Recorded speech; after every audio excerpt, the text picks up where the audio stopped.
na disputa pela vaga, é que eu até lembro uma entrevista que não foi tão recente assim, mas não é nada de 15, 20 anos, 5 anos mais ou menos. O Jô Soares estava entrevistando o Evanildo Bechara, que é um único gramata vivo da língua portuguesa. Gani, o que é gramata? Gramata é o grupo de homens, né, e ele fez parte do grupo de homens que escreveu a nossa gramática.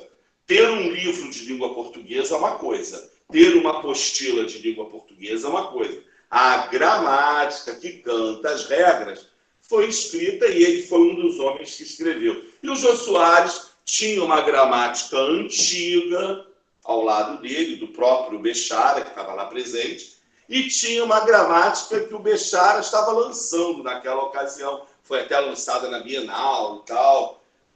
E o Jô Soares falou assim: ô Evanildo, aqui na sua gramática de 1980 alguma coisa, você fala isso, isso, isso, e já agora dá uma impressão que você está desdizendo isso. Aí o Evanildo interrompeu e falou uma coisa assim, hiperiluminada.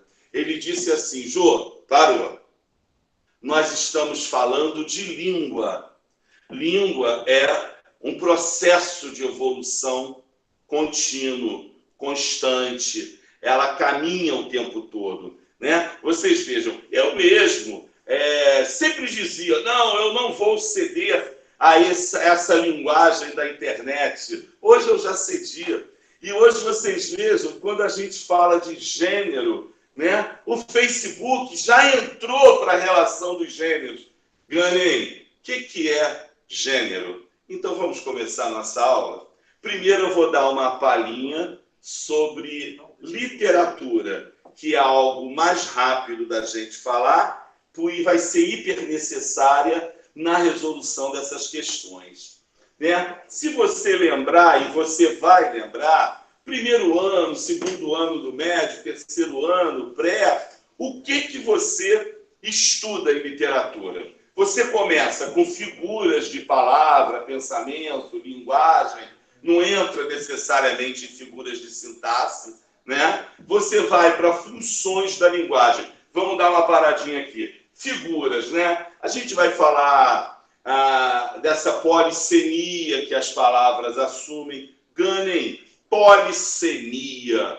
O que seria isso? Poli já diz muitas, semia, sentido. Então, uma palavra, ela pode ser polissêmica. É interessante que tem uma emissora aí que está repetindo novelas, e ontem eu estava assistindo, a atriz é até a Zezé Polessa, e ela fala para sua filha assim, no meio do capítulo: olha que o pau te acha. É uma expressão regionalista. Então, para você que está lembrando aí da ordem da gramática, nós estamos falando de variação linguística. E é justamente a variação linguística que vai nos colocar de saia justa em algumas questões do nosso amiguinho Enem. Né? Então, quando ela falou, olha que o pau te acha, ela já estava fazendo uma polissemia. Né? Claro, tem uma maldade, você vai pensar no pau, o membro masculino, você vai pensar no pau, aquela madeira com a qual você constrói, né? Mas interessante que ali é uma família pudorosa, ela estava fazendo a roupa que a santa ia vestir na procissão e fala aquilo, olha que o pau te acha. Então, quer dizer, olha como nós sofremos mudanças. Se você tenta olhar, vê se você consegue enxergar aqui. Aqui nós temos uma Europa turbulenta, né? Uma Europa querendo arranjar sobrevivências. Então, Portugal acha interessante fundar uma companhia de navegação para poder... o professor de história vai ser muito mais preciso do que eu nesses dados. Eu vou tirar a ementa do que nos interessa para a literatura. Né? Aí Portugal cria uma uma companhia de navegação, vai mandar homens para a Índia, para as Índias, né, falado no plural ou no singular, para negociar com Samarim. Gânin, quem é o Samarim? Nem eu sei te dizer. Era a autoridade máxima dentro da política lá das Índias.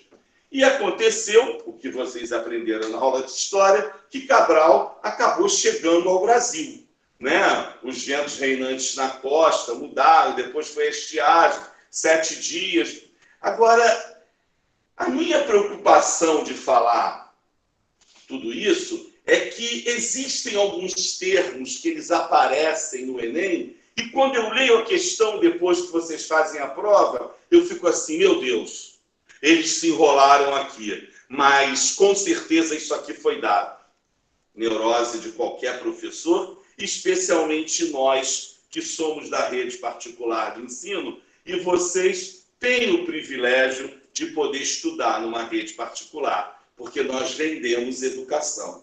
Então, quem vende um produto é muito interessado que esse produto seja bom e ele seja um resultado positivo para quem comprou.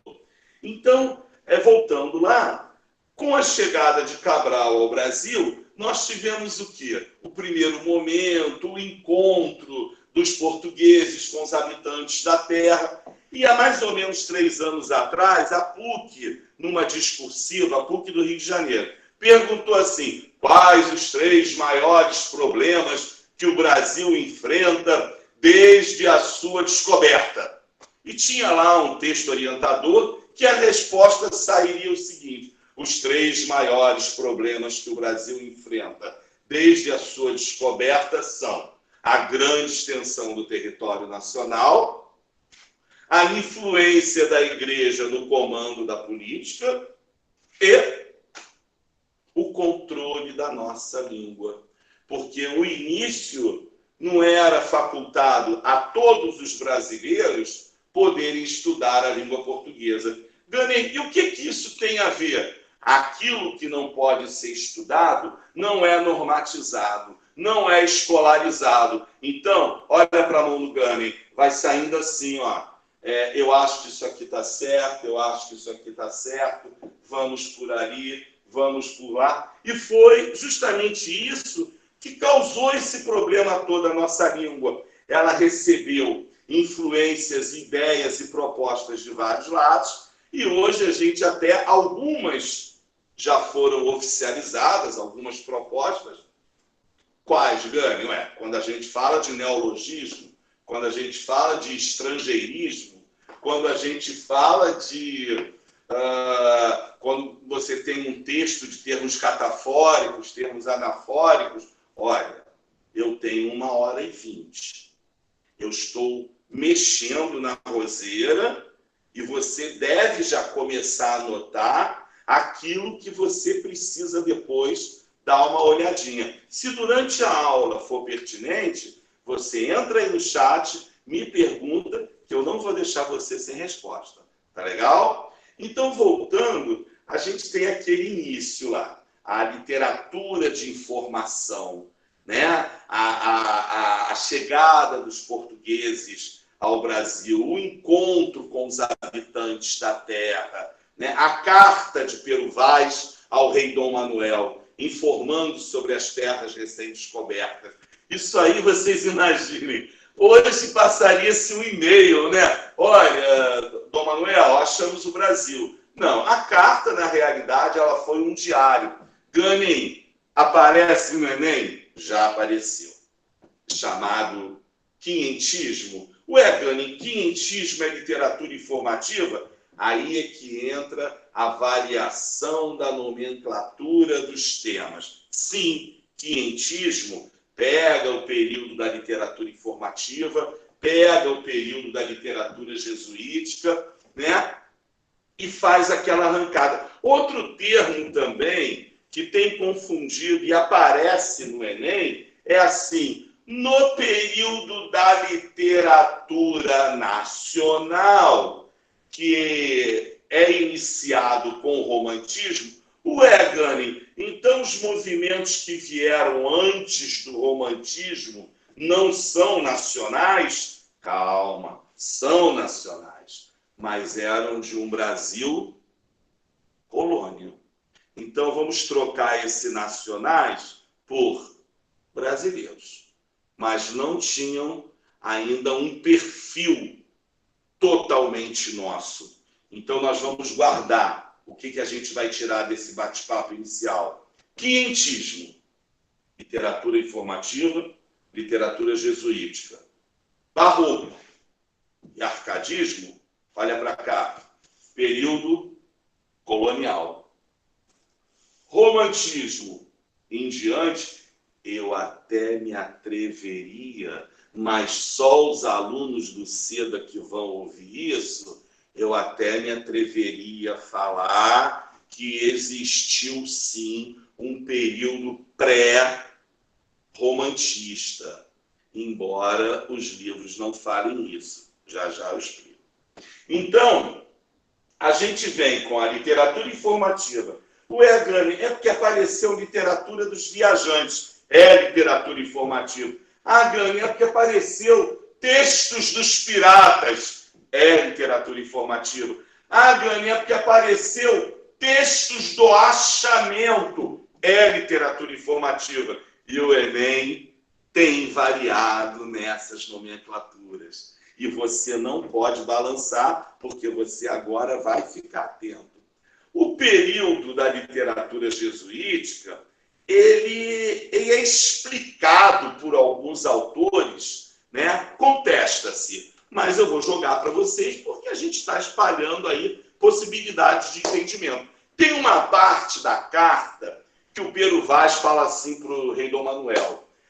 As mulheres têm os corpos bem formados, avermelhados, pintados de preto e branco, na cabeça usam penas de animais, né? Os homens, ao que me parece, não conhecem a Cristo. O que Vossa Alteza precisa é salvar essa gente. Isso foi uma interpretação solicitada. É porque ele percebeu que os índios não eram circuncisados. Os índios, os homens nus, ele percebeu que não eram circuncisados. Com isso, não conheciam a religião católica. Com isso, o que Vossa Alteza precisa é salvar essa gente. Por alguns, foi entendido assim: Vossa Alteza precisa mandar para cá reforços, educação, saúde, nada disso veio, né? Mas foi entendido e não se sabe como foi o trâmite e veio para cá a Companhia de Jesus, que eram jovens espalhados pelo mundo inteiro pregando a palavra de Cristo. Inclusive, quando a gente fala jesuíta, jesuíta não era o título do padre. Jesuíta foi dado pelos índios, porque eles chamavam aqueles homens de Jesus Ita, pedra fundamental da Igreja de Jesus, né? Da Igreja Católica. Os índios é que começaram a chamar de jesuíta. Show! E logo depois, o movimento comercial começa a acontecer no Brasil e a gente cai no ciclo do ouro. Se você tiver um pouquinho de dificuldade para entender a cronologia literária, tenta lembrar da cronologia histórica. Descobrimento do Brasil, literatura informativa. Ciclo do ouro, barroco. Que legal, né? É legal. A literatura é maravilhosa. Então, no ciclo do ouro no Brasil, né, que é o ouro bombando lá nas Minas Gerais e para tudo quanto é canto, atraía gente para vir para cá, nós ainda não tínhamos um perfil nacional. Com esse cansaço político e vamos dizer assim, dá licença, brigão dentro do ciclo do ouro, há uma explosão do homem em que vai buscar um refúgio, vai buscar um espaço de tranquilidade. e ele encontra o campo para isso. Olha que simplicidade, né? Hoje você, quando quer buscar alguma tranquilidade, você tem 1000 alternativas. O homem da época buscou o campo, buscou o pasto, buscou a cachoeira, e vai aparecer uma palavra que tem pintado muito no Enem: o bucólico. O que é o bucólico? O bucólico é o movimento da natureza. O vento é bucólico? O vento é bucólico. A chuva tem bucolismo. Né? O orvalho tem bucolismo. Quem já olhou o material já viu que a gente está pertinho da primeira questão. Né? Já está bem... Quando nós formos para as questões, elas vão assim, deslizar, show de bola. E agora vem um outro fato, chegamos aí ao arcadismo, o homem do campo, Marília de Dirceu, né? Dirceu, que amava Marília, Tomás Antônio Gonzaga, ela hoje repousa lá em Ouro Preto. Quem visitou o Museu da Inconfidência em Ouro Preto vai ver que na Sala dos Inconfidentes só tem uma mulher enterrada, todos os outros são homens. Era Maria Doroteia Marília de Dirceu, que morreu virgem, aguardando o seu amor. Coisas da época, né? Mas ela é homenageada lá no Museu da Inconfidência em Ouro Preto, na Sala dos Inconfidentes. Tomás Antônio Gonzaga, Inconfidente. Caminhando, agora a coisa vai ficar mais interessante. Napoleão, nas suas investidas na Europa, resolve mandar avisar o rei Dom João, que não era rei, né? A rainha de Portugal era a Dona Maria I, e resolve avisar que vai invadir Portugal. Talvez para a aula de história interesse a viagem, né, da família real para o Brasil. Para nós vai interessar a chegada da família real. Não nos interessam aqueles aspectos que a Inglaterra protegeu a travessia por conta da possibilidade de Napoleão atacar as embarcações que traziam toda a corte. Mas por que eu quis chegar aqui? Eu estou numa velocidade maior. Com certeza, numa outra oportunidade de aula, a gente vai falar disso mais devagarinho, a gente vai remoer. Hoje nós estamos lutando contra o tempo pelos acontecimentos todos do mundo, né? Nós queremos fazer com que vocês que vão fazer o Enem tenham pelo menos ouvido, né? E você vai fazer sua parte também, não tenho dúvida quanto a isso. E o que aconteceu? Essa travessia, né? A chegada da família real, ela aparece no Enem com 1,5 milhão de termos. Chegada da corte de Dom João. É a chegada da família real. A chegada da coroa portuguesa. É a chegada da família real. A vinda é a chegada da família real. Né? Então, essa chegada da família real, quando você estuda lá a história, vem assim: abertura dos portos, as nações amigas, fundação da Casa da Moeda, fundação do Banco do Brasil, fundação do colégio e tal. O que nos interessa é a vinda da Biblioteca Real com 60 mil volumes, que não é verdade. Ela não veio com a família real. Ela foi encontrada lá em Portugal, no cais, de onde a família partiu, e depois Napoleão, em situação de deboche, mandou a biblioteca para o Brasil. E quando Dom João voltou para Portugal, ele cobrou de Dom Pedro a que essa biblioteca permanecesse, e está até hoje aqui no espaço literário português, no centro da cidade do Rio de Janeiro. Mas vamos caminhar mais um pouquinho e a gente vai chegar à independência do Brasil. E a gente está chegando ao estilo que mais apareceu até hoje em todos os vestibulares, que foi o romantismo. Ganhei, entendi. O romantismo é o movimento do amor, é todo mundo apaixonado, todo mundo romântico. Nada disso, apaga isso. Você esqueceu que ainda há pouco eu falei que todos os movimentos literários são ligados a episódios históricos? Então imaginem, se o romantismo surge em 1836, e a independência foi em 22 mais 14, 36, então o romantismo veio com ideais de liberdade. Questão do Enem. Poxa, a bonitinha foi lá e botou o movimento do amor. Não é. É o movimento da liberdade. Porque se hoje eu colocasse 3 de vocês numa sala e vocês ficassem separados, não por conta de pandemia não, tá? Mas vocês ficassem separados e eu desse um papel para cada um e falasse assim, escrevam para mim sobre política. Nos 3 papéis apareceria o nome de Bolsonaro, Lula, não sei o quê. Porque é o momento que a gente está vivendo. Fale sobre saúde. Todos vocês iam falar de coronavírus. Há algum tempo atrás, falar-se-ia de AIDS, né?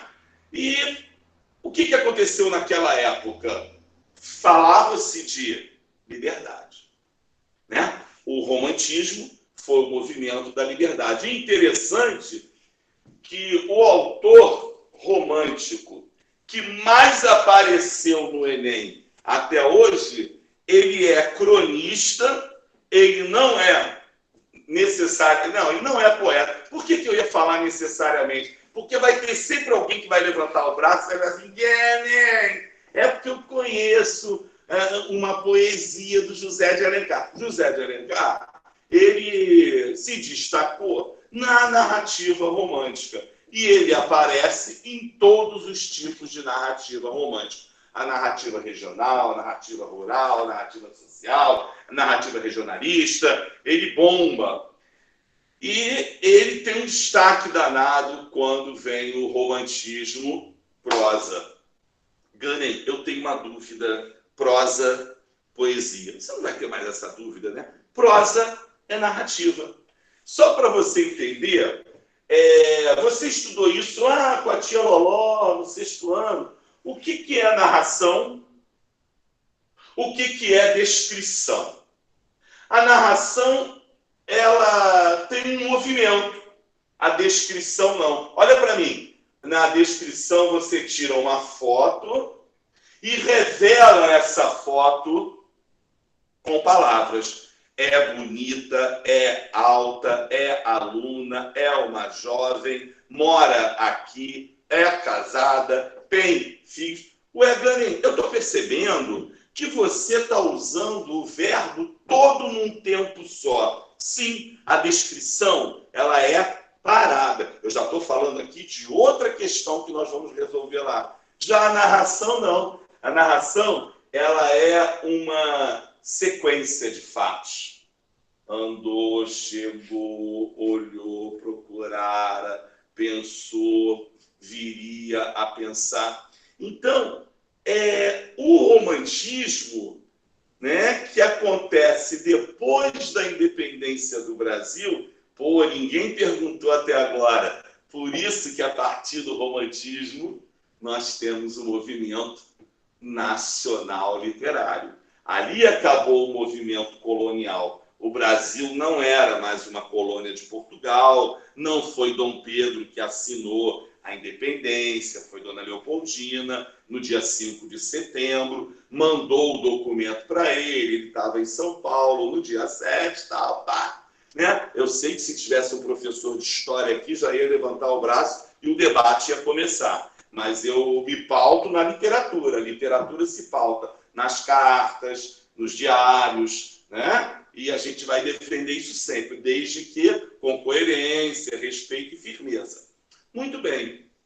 Agora, esse momento do romantismo, que vai exaltar toda a beleza do Brasil, né? Vai exaltar o índio como o herói da terra, né? O sobrevivente, não deixa de ser um herói sobrevivente, e vai exaltar também a natureza, a fauna, a flora. Aí agora a gente vai dar uma paradinha e a gente vai à questão 1. Dá uma olhada aí na questão 1. Ela diz assim, ó pátria amada, idolatrada, salve, salve.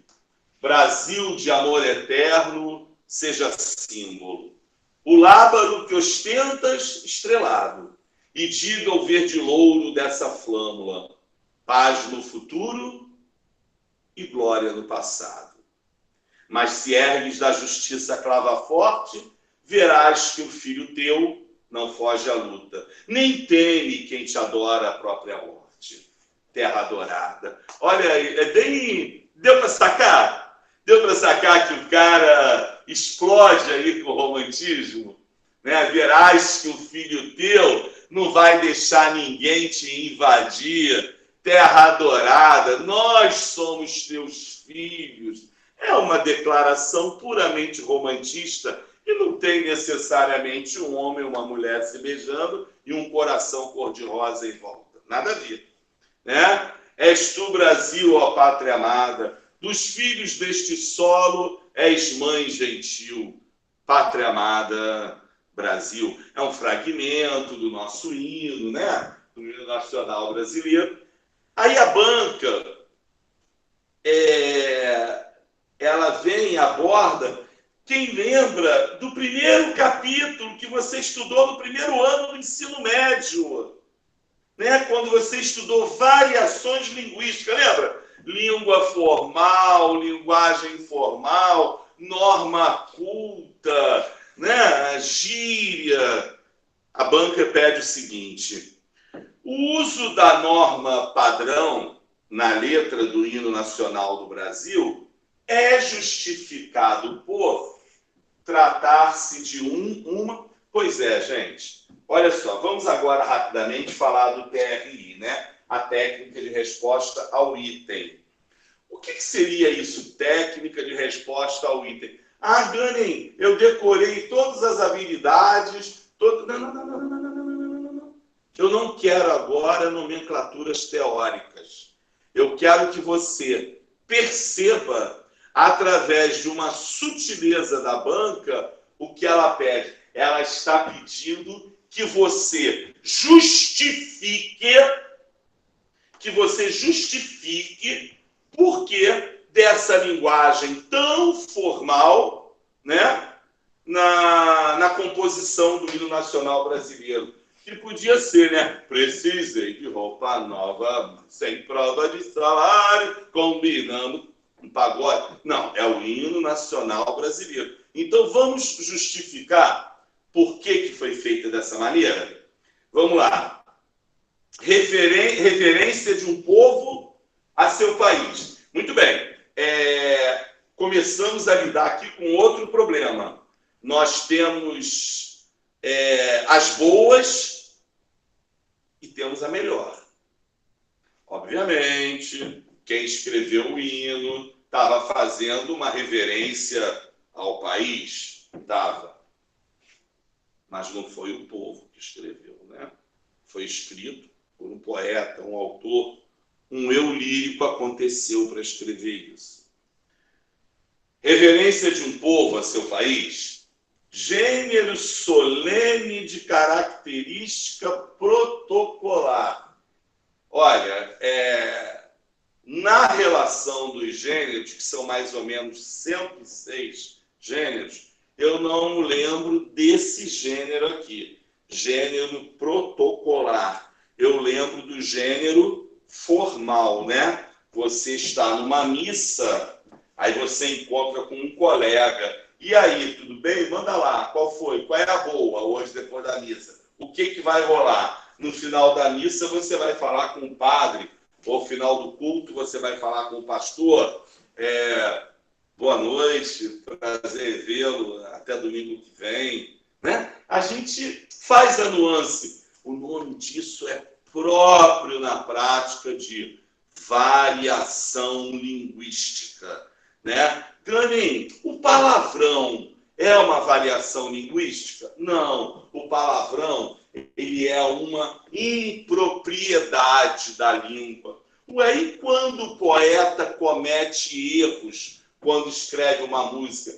Tem uma uma cantora da música popular brasileira, que ela, nos idos aí, ela gravou uma música assim, um beijinho doce que ele tem, depois que beijei ele, pô, não é o beijei ele, né? Nós sabemos disso, o beijei. Mas, porém, contudo, o que nós vamos fazer? Nós vamos dar a esse episódio o título de permissão literária.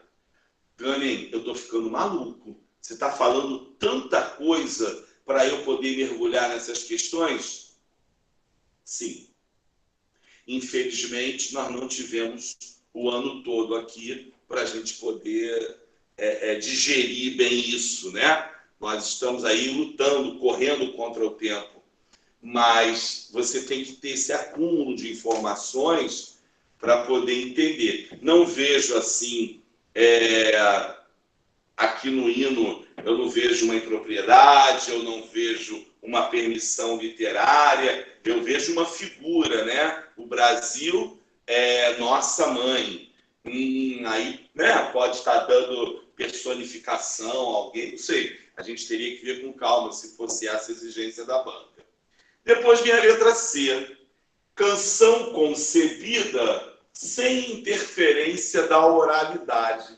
Gunning, o que é oralidade? A oralidade, ela pode acontecer, o próprio nome diz, na oralidade. Se eu for escrever, eu escrevo assim, está tudo bem? Isso eu estou escrevendo. Mas se eu for falar, olha a oralidade acontecendo. Tá tudo bem? Esse está foi transformado em tá. Gunning, eu posso fazer isso na redação do Enem? Eu paro de falar com você se você fizer isso. Claro que não, né? Isso aqui é que nós vamos chamar de oralidade, que nós também não encontramos lá no hino nacional. Então, observem que numa questãozinha só, a gente conseguiu falar das variações. Aí vem a letra D, escrita de uma fase mais antiga da língua portuguesa. Depois vem a letra E, artefato cultural respeitado por todo o povo brasileiro. Aí eu vou falar de causa e consequência. Se você, numa resposta, encontra um particípio, uma situação do acontecido, eu acredito que você vai estar mais próximo de uma consequência do que necessariamente de uma causa. Então, o hino primeiro é feito, depois ele é respeitado. Então, eu vejo aí como melhor resposta, o que você marcou?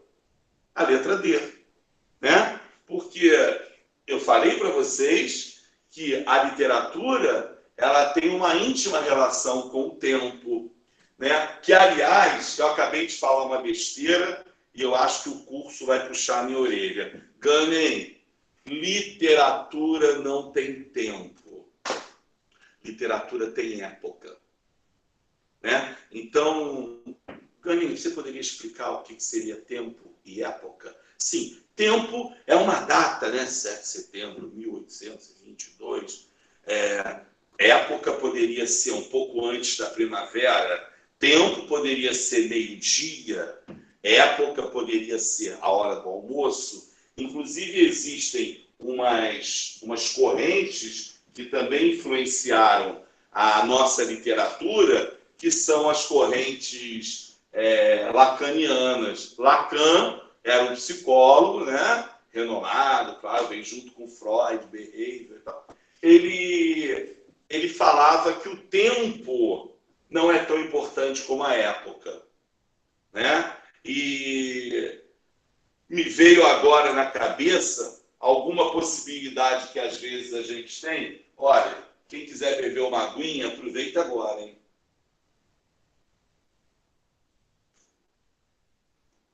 o tempo, na literatura, ele pode contaminar o risco de você errar uma questão do Enem por conta, por exemplo, do quando. Você pode voltar ao passado quando você foi feliz, como você pode voltar ao passado, né, quando eu era feliz. Esse quando aí, né, ele vai ser época, lugar ou tempo? Então a gente vai ter que analisar tudo à luz da textualização. Olha aí a questão 2. Dá uma olhada na 2. A 2 diz assim, ó: beleza e a estética do racismo. Resumo. Pois é, eu não vim aqui hoje para falar de redação, mas muitos alunos nossos têm questionado isso, sobre o tema, né? Por onde vai, acerca do que o tema vai girar. Eu acredito que, como sempre, né, o tema ele dá a entender que será uma coisa hiper latente, né, que está assim acontecendo em tudo quanto é campo, e de repente, como foi o caso do ano passado, né, da telinha para a telona, e não se esperava nada disso, mas de alguma maneira cruzou com a tecnologia. Muito bem. A gente tem aí, né, a agressão à figura da mulher física, né, a agressão física à mulher. A gente tem aí o racismo. A gente tem aí a tecnologia que, caramba, se bobear, gente, se fosse por atualidade, a tecnologia seria tema todo ano, por conta do inédito que ela consegue se superar. A pandemia, né? A pandemia, eu acredito até que poderia aparecer, mas não especificamente a pandemia, mas as suas paralelas subjacentes, política, saúde, governo, né? Agora, o racismo é uma proposta constante de reflexão. Aí vem aqui. Esse artigo ele já está dizendo que é um artigo. Novamente, o gênero. Este artigo tem por finalidade discutir a representação da população negra, especialmente da mulher negra, em imagens de produtos de beleza presentes em comércio do Nordeste goiano. Quer dizer, ele vai falar sobre a imagem da mulher negra que foi usada em alguns cosméticos, né? Lá no estado de Goiás, enfim. Aí depois ele vem. Evidencia-se que a presença de estereótipos negativos nessas imagens dissemina um imaginário racista apresentado sob a forma de uma estética racista que camufla a exclusão e normaliza a inferiorização sofrida pelos negros ou pelas negras na sociedade brasileira. Ganem, o que ele está falando de negativo? Vai exigir um pouquinho da gente de conhecimento de mundo, né? Uma leitura da Veja, uma leitura da Isto É, uma leitura da Época. Não ganho comissão dessas revistas, mas eu considero um bom caminho de atualização. Você vê a posição, vê a oposição, você consegue fazer uma análise de tese. Muito bem. Gani, o que é tese? Tese é uma afirmação questionável. Então, você pode perceber que há ali algo a ser questionado, como está havendo aqui nesse texto. O negativo a que se refere, não sejamos hipócritas, sejamos respeitadores. Até algum tempo atrás, né, muito erroneamente, que isso fique claro, a situação está negra, a situação está preta. Isso aí é completamente abolido, né? Como também casamento gay. Você não pode botar isso na redação. Casamento entre duas pessoas do mesmo sexo. Ponto. Pode ser um casal hétero se casando e quererem fazer uma festa de um casamento gay. Sei lá qual seria o tema dessa festa. Mas estão entendendo? A gente tem que cuidar dos termos. E vocês estão na hora da virada. Vocês estão com o pé na universidade. Vocês estão chegando lá. Não podem mais cometer pequenas bobeiras. E não vão cometer. No que depender da gente, nós estaremos ali, ó, lembrando vocês o tempo todo. Vamos continuar a leitura. Aí ele diz assim, né? Evidencia-se, a análise do material imagético, vem de imagem, tá? Aponta a desvalorização estética do negro, especialmente da mulher negra, e a idealização da beleza e do branqueamento a serem alcançados por meio do uso daqueles produtos lá apresentados. O discurso midiático publicitário, midiático vem de mídia. Quer dizer, a mídia usou um discurso, né, dos produtos de beleza. Nesse uso, ela rememora e legitima a prática de uma ética racista construída e atuante no cotidiano. Então, vamos lá. Ela está legitimando, embora errado, mas também é existente, que a beleza segue padrões. Né? A beleza segue padrões e isso é errado. Né? A beleza não segue padrões. Isso é preconceito. Então, vamos lá. É um artigo. Vamos falar daqui a pouquinho por que eu estou frisando que é um artigo.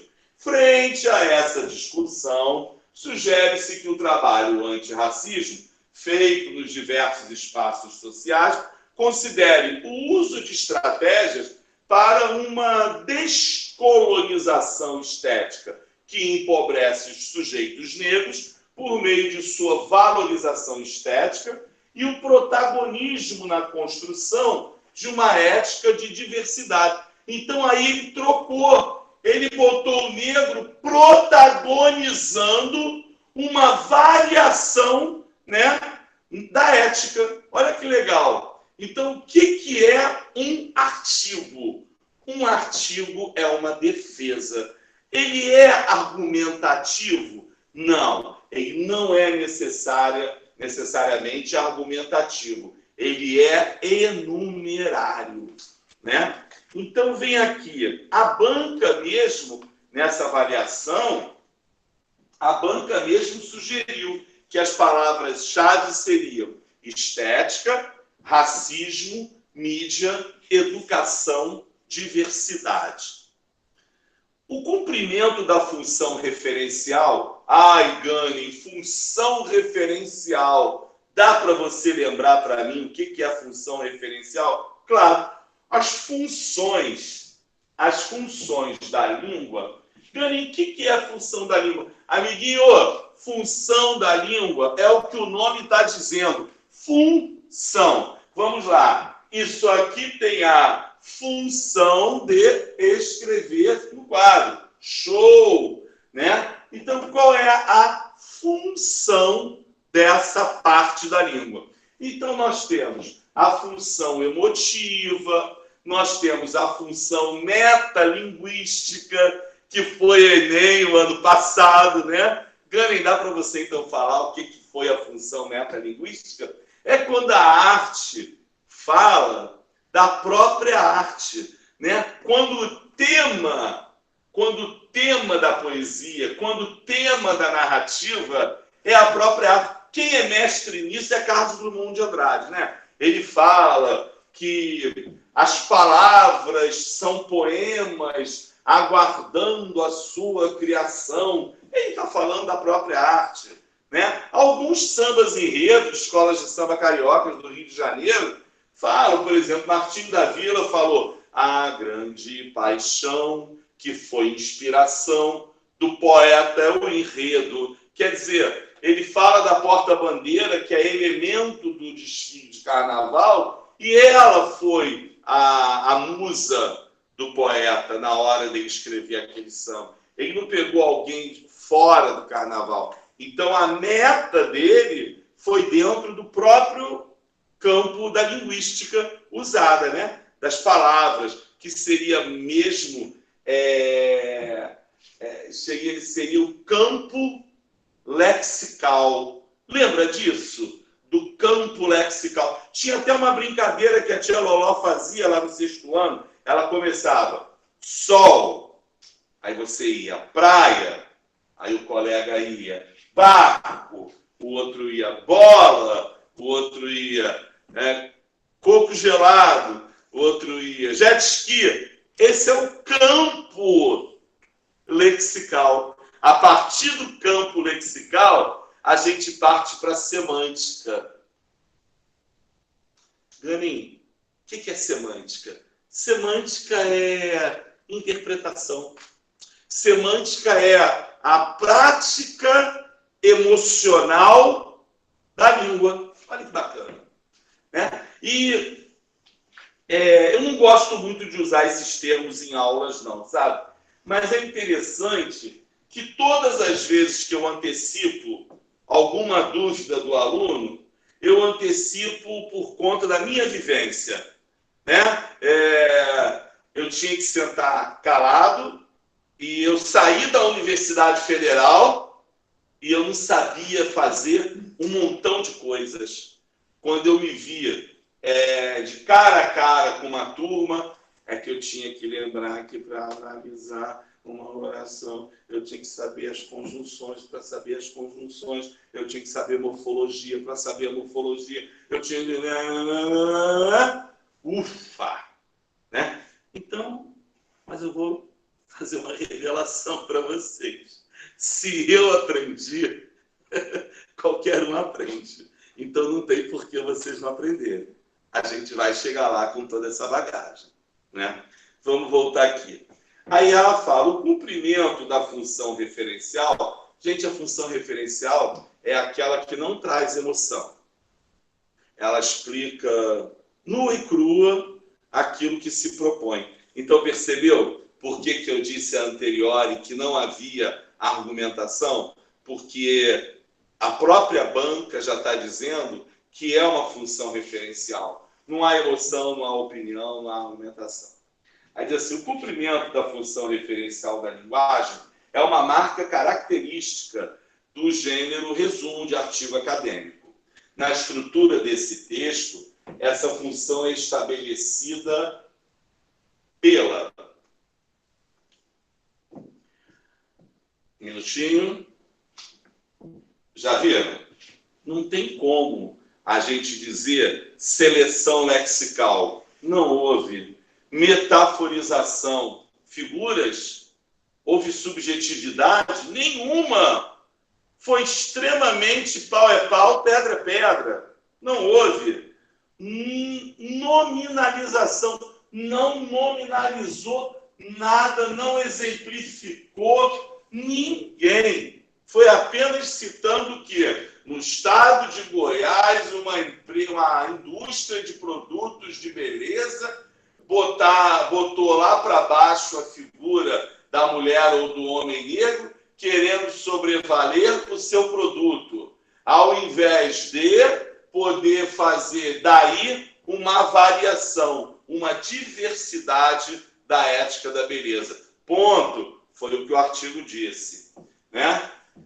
Que a função referencial, na realidade, ela tem como foco o contexto de produção da mensagem.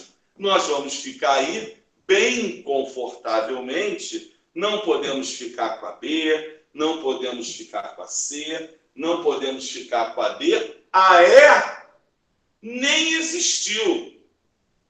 Por isso é que eu digo para você, vai anotando aí do lado, estudar adjetivo, tá? Porque a gente também tem que fazer a nossa parte. Lembrem, é a hora da virada, né? É a hora da virada. Se você puder ler até receita de remédio, você vai estar estudando o verbo do imperativo. Então, bula de remédio já ensina você a usar o verbo do imperativo. Show. A melhor opção é a letra A. impessoalidade, na organização da objetividade das informações. Olha só, para quem sabe o que é função referencial, não tinha como marcar outra, porque a função referencial, ela é objetiva. A Gânima, ela é objetiva. Mas acontece que, cara, ela é objetiva. Função referencial, objetiva. Função emotiva, ela é figurada. Tá? A metalinguística, o assunto é a própria arte. Você não pode... tem a fática. Vocês vejam aquela propaganda da Caixa Econômica Federal. A Caixa tem financiamento de vendas, casa própria, cheque azul e conta corrente também. Até isso é função referencial. Olha agora a função convidativa.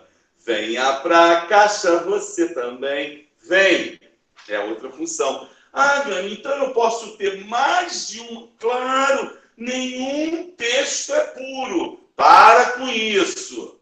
Nenhum texto é totalmente narrativo, nenhum texto é totalmente descritivo, nenhum texto é totalmente uma determinada função. E olha, pasmem, vocês que vão ser grandes, vocês que vão longe, que vão alçar voos muito altos, vocês vão ver que a variação, a impureza textual, ela vai ser uma constante pela defesa, né, da motivação da língua. Quanto mais você variar, mais você vai estar motivando o entendimento. Porque nós não podemos acreditar, não podemos pensar que um único discurso vai atender a um público completo.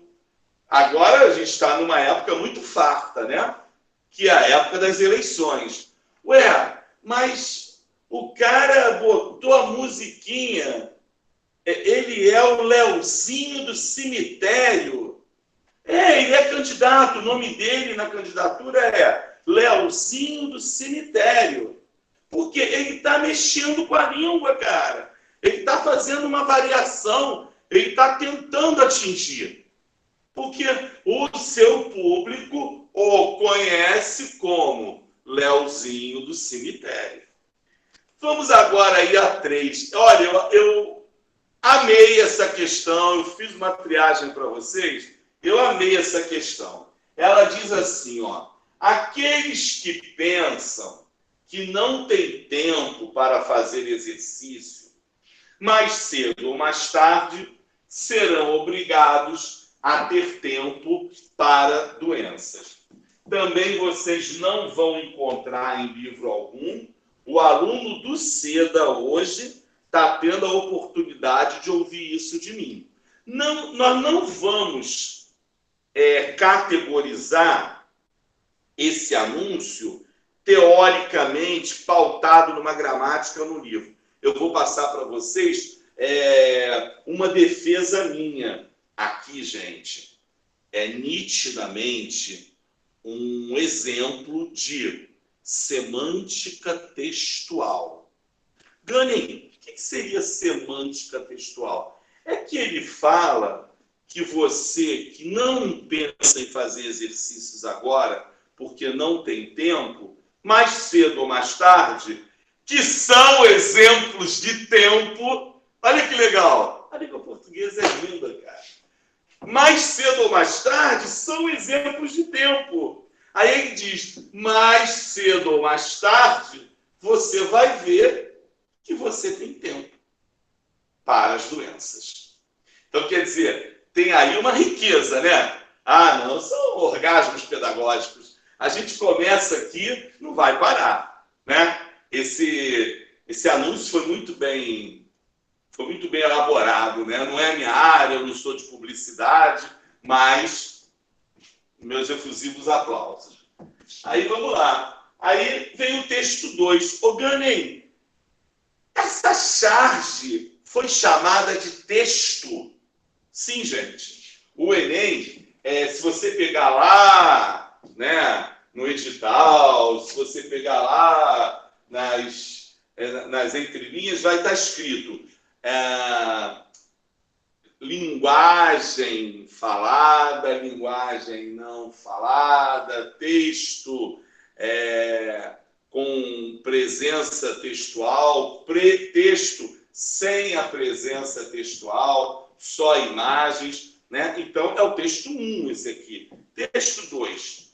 Imaginemos um cidadão residente na periferia de um grande centro urbano que diariamente acorda às 5 para trabalhar, enfrenta em média 2 horas de transporte público, em geral lotado, para chegar às 8 ao trabalho. Olha, acompanha, hein?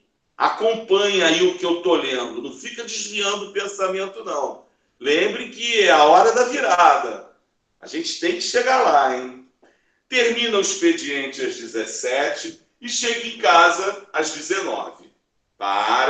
Aí sim, cuidar dos afazeres domésticos, dos filhos, etc. Eu li errado, né? Esse para aí não é verbo. Ah lá, aí sim, cuidar, é uma tremenda preposição, para cuidar dos afazeres domésticos, dos filhos, etc. Como dizer a essa pessoa que ela deve praticar exercícios? Pois é importante para a sua saúde? É pouco falar isso. Como ela irá entender a mensagem da importância do exercício físico? A probabilidade de essa pessoa praticar exercícios regularmente é significantemente menor que a de pessoas de classe média alta, né? Que não é o professor, tá? Que vivem outra realidade. Nesse caso, a abordagem individual do problema tende a fazer com que a pessoa se sinta impotente em não conseguir praticar exercício. Eu queria dar uma paradinha aí, porque eu elogiei tanto o efeito publicitário da chat. Se você parar para perceber, ela acabou de ter um efeito negativo, né? Porque o cara vai se sentir super acuado em, tendo essa vida, não poder fazer exercícios físicos, que vai, ao mesmo tempo, se preparar, digamos, para a morte, porque mais cedo ou mais tarde a doença vai encontrá-lo. Acaba tendo esse peso, né? Acaba tendo essa... Vocês vejam, né? Nós estamos vivendo um momento muito legal, eu acredito que vocês estejam antenados, está sendo muito legal mesmo, está sendo rico. Está muito claro para a geração de vocês quando o discurso, ou televisivo, ou nas revistas e jornais, ou até mesmo implícito e intrínseco nas novelas, nos filmes, né? A gente vê direitinho hoje o que é algo de esquerda, o que é algo de direita. Vocês estão crescendo o conhecimento de mundo. É muito legal isso, né? Eu acho curioso, né? Se você liga numa emissora que ela é a favor da atitude daquele prefeito, ela diz assim: hoje o prefeito finalmente, bota um advérbiozinho à toa, bota uma bobeirinha, finalmente inaugurou a Praça das Criancinhas, não sei o quê, que esperavam há mais de 10 anos essa obra. E a outra emissora, que não é a favor do prefeito, vai dizer assim: hoje, diante do caos que estamos enfrentando na saúde, na educação, o prefeito para sua agenda para inaugurar uma praça debaixo da chuva, né? Quer dizer, vocês percebem nitidamente, mas vocês só vão ter um entendimento mesmo disso quando vocês mexerem nessa massa que é a língua. Eu me sinto um pouco frustrado. A gente só tem 1h20. Teremos, se Deus quiser, outros encontros. E a gente vai poder estender mais esses assuntos. Porque a língua portuguesa, cobrada no Enem, parou de ser o cara que é fera em verbos, o cara que é fera em orações, o cara que é fera em concordância, regência, esse é o que vai se dar. Não, o cara que é fera na língua, o cara que tem intimidade com a língua portuguesa, ele tem manejo com a língua portuguesa. Esse é o cara que vai acabar apresentando um bom resultado. E vamos lá, né? Aí ele diz assim, a probabilidade de uma pessoa praticar exercícios regularmente é significantemente menor que a de pessoas da classe média alta, que vivem outra realidade.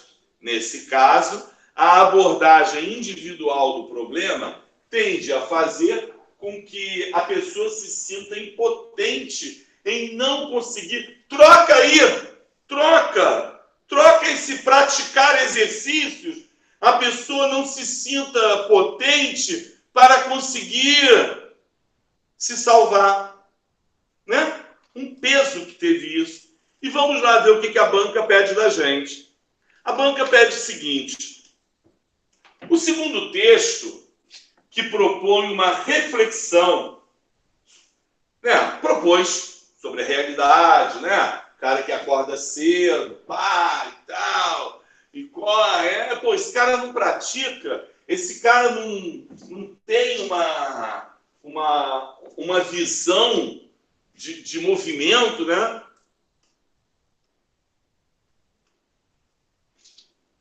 O segundo texto, que propõe uma reflexão sobre o primeiro, acerca do impacto de mudanças, olha aí, o próprio enunciado concorda que há um impacto.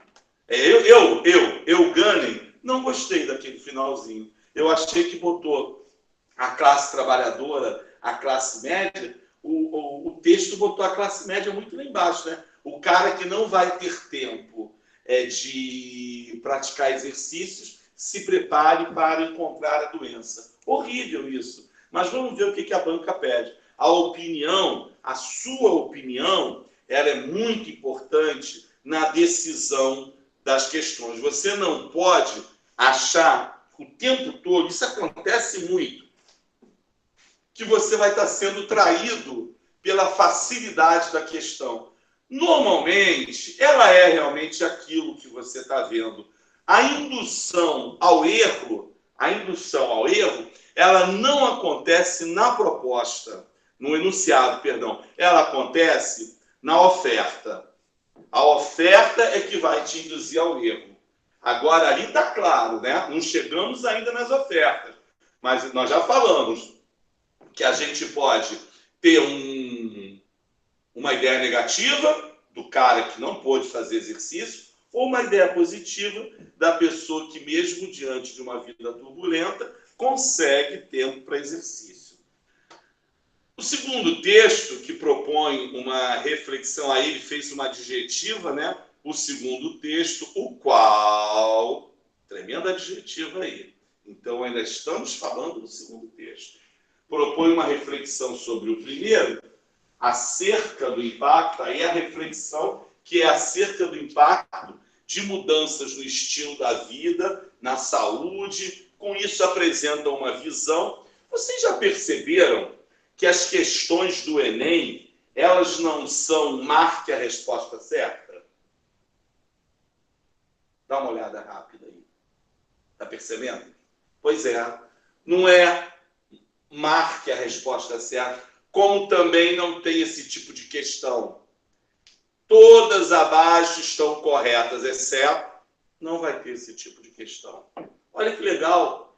E se você parar para entender, né, que o Enem é uma avaliação que foi criada pelo governo e faculta também aos estudantes das redes públicas, né, que enfrentam todo esse caos na educação que o Brasil atravessa. Você conseguiu fazer um investimento, você conseguiu se apertar um pouquinho e buscar, repito a palavra, investimento no seu estudo, você já deu alguns passos à frente, né? Você já deu alguns passos à frente. Ah, então quer dizer que se eu me matricular, frequentar a aula, dependendo de onde, você vai sentir a necessidade de ser um bom. Ah, Gani, é porque eu estou meio desanimado. Nada, cara, vira o jogo. Você vai sentir a necessidade de ser um bom. Você vai sentir a necessidade de competir. É uma delícia isso. Saber competir é uma arte. A gente ensina isso a você. Tá? Aí vamos lá. Apresenta que tipo de visão? Né? Uma visão medicalizada? Nem foi falado isso. Nem houve esse comentário. Tem alguma pergunta, mestre? Não. Assim. Nem houve essa ideia de medicalização. No caso, a doença é a causa, a medicalização seria a consequência. Não rolou. Dá uma visão ampliada que considera aspectos sociais intervenientes na prática de exercícios no cotidiano. Gente, eu nem tenho por que continuar a ler as outras propostas, as outras opções, porque está tão claro que essa intervenção entre o texto 1 para o texto 2, tipo assim, vamos resumir. O texto 1 diz, se você é bonitinho, você vai arranjar tempo para fazer exercício todo dia. O texto 2, quem trabalha, quem corre, pega ônibus cheio e não tem horário. A mulher que ocupa a segunda jornada, que ela chega do trabalho, vai fazer comida, cuidar de filho, essa vai encontrar a doença. Foi o que falaram, foi o que foi falado. Né? Ampliou, abriu. A resposta certa é a letra B de bola. Né? O texto 2, em comparação ao texto 1, propõe uma abordagem mais analítica a respeito da nossa realidade. E agora essa 4, a questão 4, vocês perceberam que eu fiz um cacófato quando eu fiz assim? Essa 4, não, acho que não saiu um cacófato não, mas quase saiu. Você sabe o que é o cacófato? É quando você une duas palavras sem o respeito morfológico ou sem a respiração sintática correta e você acaba criando uma outra palavra que fica completamente suja o seu discurso, fica feio, tá? Vamos lá agora. Essa número 4, ela é de presente a vocês pelo Dia das Crianças. Olha que legal, daqui a 2 dias, o Dia das Crianças. Inclusive, quem quiser, olha que bacana, pode colorir depois. Todo mundo tem lápis cor, é só colorir, vai ficar lindo. Aí você vai aqui. Tem aí 3 mulheres, né? Elas aparentemente não tem uma mais bonita do que a outra, elas são moças média juventude. Se você foi vítima de assédio, rompa o silêncio. É interessante, né? Nenhuma delas está gesticulando a que se refira ao rompimento do silêncio, né? Uma não quer ver, que não quer saber de nada, a outra se viu, não quer falar, viu? Acabei de fazer um cacófato, a outra se viu. Pô, Gani, você é professor e está fazendo cacófato? Dá uma olhada para cá. É a oralidade.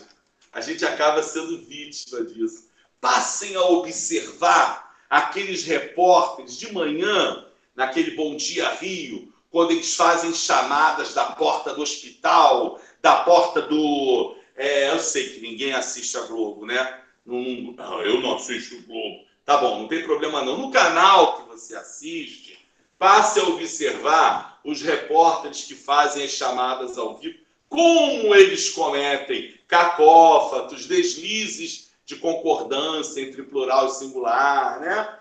Aí vamos lá. Nesse texto, voltou a chamar de texto a charge, o anúncio. Nesse texto, busca-se convencer o leitor a mudar seu comportamento por meio da associação de verbos no imperativo. Olha, eu vou contar para vocês uma experiência minha. Há mais ou menos, eu até jurei que não ia fazer mais isso, mas 2015, 16, não, 14, 15, 16, 17, 18, eu fiz Enem. E, obviamente, para poder me inteirar das questões de língua portuguesa, até também para poder ver a quantas, né? E eu observo que muitas questões reacontecem, né? Elas reacontecem, mas mudando os elementos interrogativos. Por exemplo, aqui, essa questão ela já apareceu semelhante. Era justamente o que eu falei um pouquinho atrás, era a bula do remédio. Se você parar para ver, tanto bula de remédio como receita, né, caderno de receita, é tudo o verbo no imperativo. Use 2 colheres de manteiga, coloque na panela. Beba o remédio de 8 em 8 horas. Não deixe perto das crianças. Beba com água. Beba antes das refeições. Tome, né, tudo o verbo no imperativo. E eu lembro também, falar para vocês, eu tinha maior medo, assim, o professor, né? Coitado do professor. O professor, imagine, eu tenho sonho de uma vingança. Vou contar para vocês, eu ainda tenho sonho de uma vingança. Porque tem colegas que chegam assim na sala dos professores e perguntam assim ao professor de português: ô, Ganin, como é que seria o verbo escafeder na segunda pessoa do plural, do presente, do indicativo, do modo... Eu ainda vou perguntar ao professor de matemática, assim, fulano, vem cá, quanto que fica raiz de 1122 vezes 144 sobre 3? Para ver se o cara também vai me responder na mesma velocidade. Mas eu lembro que eu tinha o maior medo quando eu ia ensinar no 8º ano, a gente ensina interativo, né? E era a segunda pessoa do singular e a segunda pessoa do plural do imperativo. Até porque imperativo não tem primeira pessoa do singular. Então, vou contar para vocês um segredo, né? O Daniel teria que cobrar isso, hein? Porque o Seda hoje está dando várias... Você pega, não pensa no imperativo. Segunda pessoa do singular do verbo beber. Eu bebo, tu bebes. Tira o S, bebe tu. Acabou. Você vai conjugar o presente e vai ter a resposta do imperativo, presente do indicativo. Cara, você fica livre do drama de segunda pessoa do singular. Porque eu acho que aqui a banca pede o seguinte, olha, nesse texto, busca-se convencer o leitor a mudar seu comportamento por meio da associação de verbos no imperativo. Tem aqui, né? Rompa, denuncie, né? Então, qual é a ideia dessa questão? Qual é a resposta ao item? Olha o que ele diz. Nesse texto, busca-se convencer o leitor a mudar o seu comportamento. Mudar o quê? Para denunciar, reclamar, chamar a polícia, por meio da associação dos verbos no imperativo. Pelo amor de Deus, não deixem de ler este A que está aí. A resposta está neste A com o fenômeno da crase. Quer dizer, a proposta de denunciar está batendo de frente com o quê? Denuncie, reclame, chame, não fique calado. Olha as mulheres, elas estão. Não vi, não ouvi, não falei, não sei. Né? Então você vai ver, depois que você lê, indicação de diversos canais de atendimento. Se você marcar isso, eu paro de falar contigo. Divulgação do Centro de Defesa da Mulher, nada a ver. Informação sobre a duração da campanha. Viajou? Não está puro, amigo? Quem marcar isso aí não está puro, pelo amor de Deus. Cadê a apresentação dos diversos apoiadores? Cadê? E essa foi uma questão considerada de média dificuldade. Para você, fala a verdade, se abra comigo, vamos lá. Para você, isso é uma questão de média dificuldade? É porque você é muito bom, cara. Você tem que ver isso aí, você é bom, você está com a gente, você é bom. Aí vem aí, utilização da imagem das três mulheres. Bateu de frente, o denuncie, reclame, chame a polícia, está batendo de frente com a imagem das três mulheres. Resposta. Agora, quando eu falei um pouquinho atrás também, que eu tenho certeza que eu parei hoje a literatura do romantismo, né? Eu não fui mais à frente, porque eu precisava dividir um tempo teórico com a resolução. E vamos ver se a gente consegue chegar até 5, pelo menos, para falar. Vocês me perdoem, eu acho que se eu reencarnar, voltar para esse mundo, eu estou pensando em voltar professor de português, porque eu acho que eu não gostaria de ser aquele cara que fala baixo, que não sabe, que é silencioso. Não, eu acho que a gente tem que falar claro, em bom tom. Ah, mas eu não... Não, a gente tem que falar animado, falar com prazer. Temos que ser donatários da nossa língua. Vamos executá-la sem medo. Vamos executá-la, inclusive, prontos para pedirmos perdão. Olha, perdão, eu cometi um equívoco. Não é isso, não. Eu gostaria de falar isso. Você, se futuramente enfrentar uma UF, se o Federal Fluminense, se você enfrentar, enfim, você pode ter que fazer banca oral. E a banca oral é essa aula aqui. A única coisa que a gente lê, a nossa equipe aqui trabalha assim, não poderia ser diferente. A gente lê as questões, né? Que não teria como decorar isso aqui, mas o que a gente está passando é o nosso conhecimento de mundo, é o nosso conhecimento de todo, né? Então, você abuse da sua audácia. Acredite na sua audácia. Invista na sua audácia. E deixa o resto, não vou ficar fazendo propaganda, nada a ver, não estou aqui para isso, mas nem tem essa necessidade, mas você busque um orientador sério. Pesquise, né?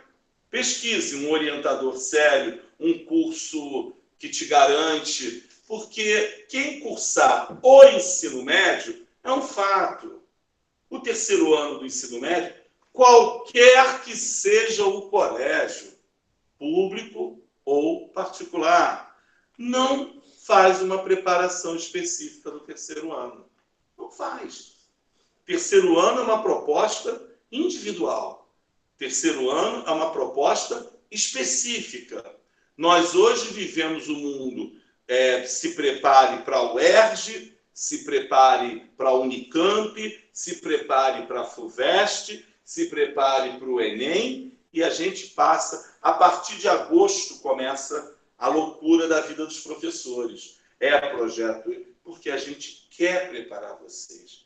Eu falei e vou repetir. Nós vendemos educação.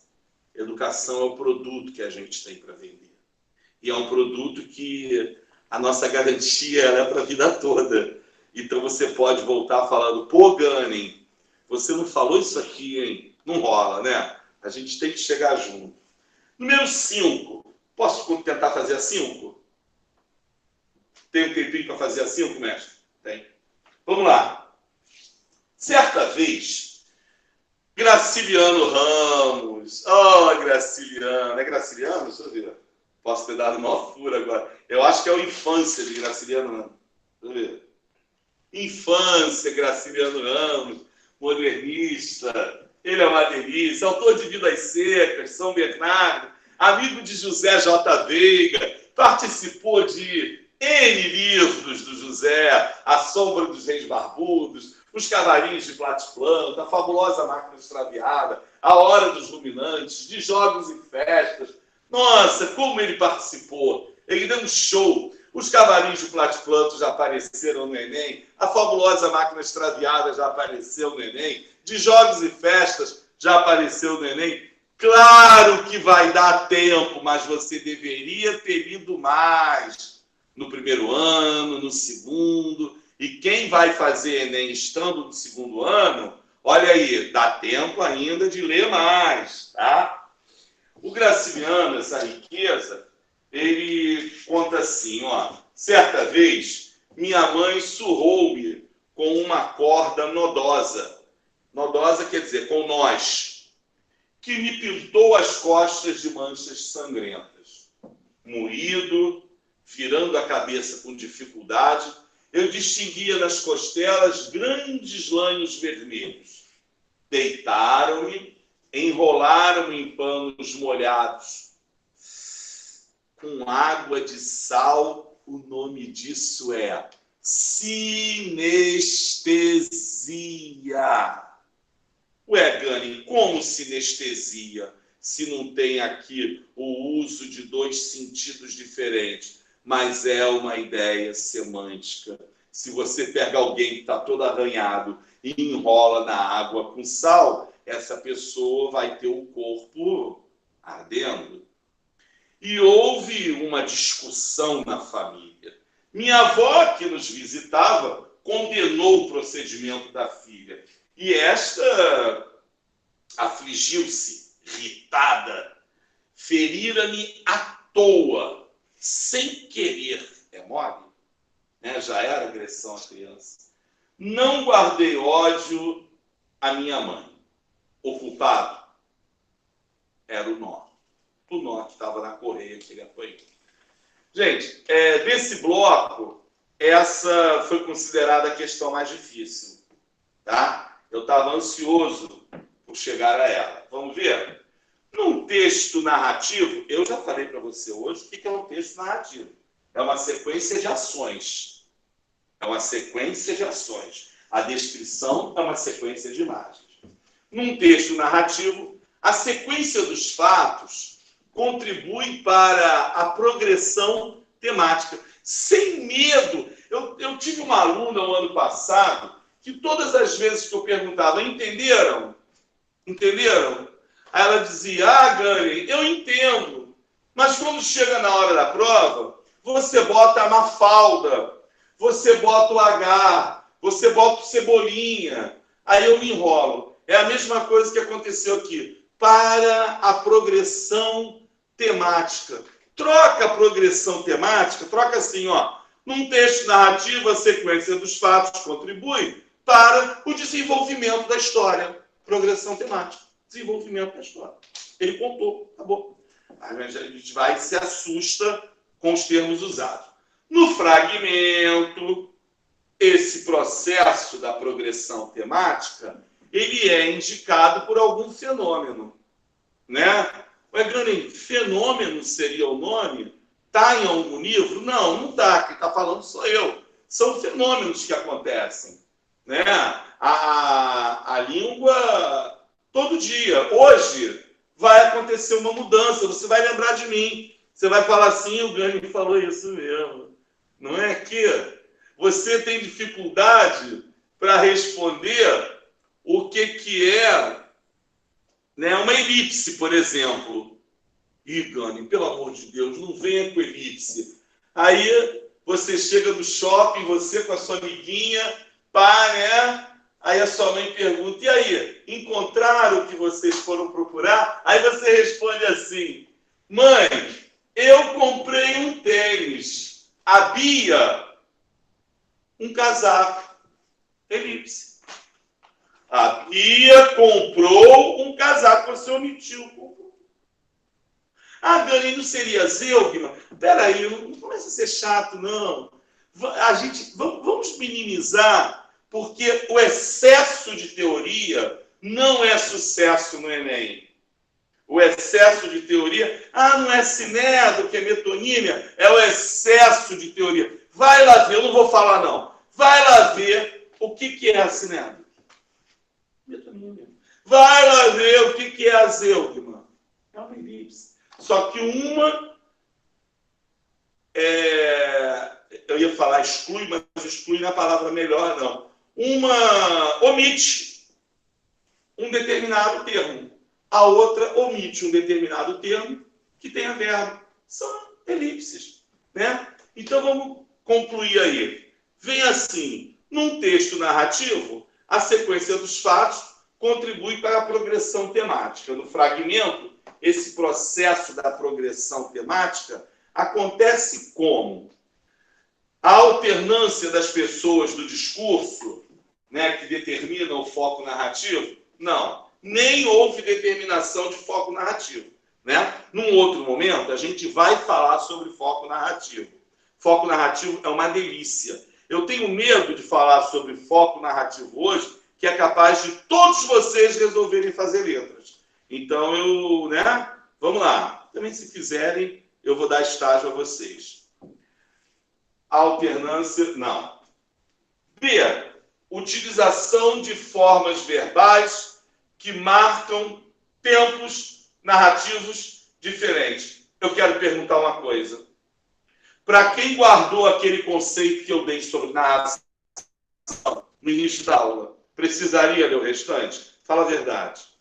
Precisaria? Não precisaria, porque a única forma de você determinar o que é uma narração é pela nuance dos tempos variados. Porque a narração, se ela é uma sequência de fatos, alguma coisa vai ser passado, alguma coisa vai ser agora e alguma coisa vai ser para acontecer. Suposição, pode ser hipótese, né? Aí a gente está entrando no subjuntivo, porque o indicativo é uma ação certa de acontecer, né? O subjuntivo é uma hipótese e o imperativo comanda uma ordem, uma sugestão, uma regra.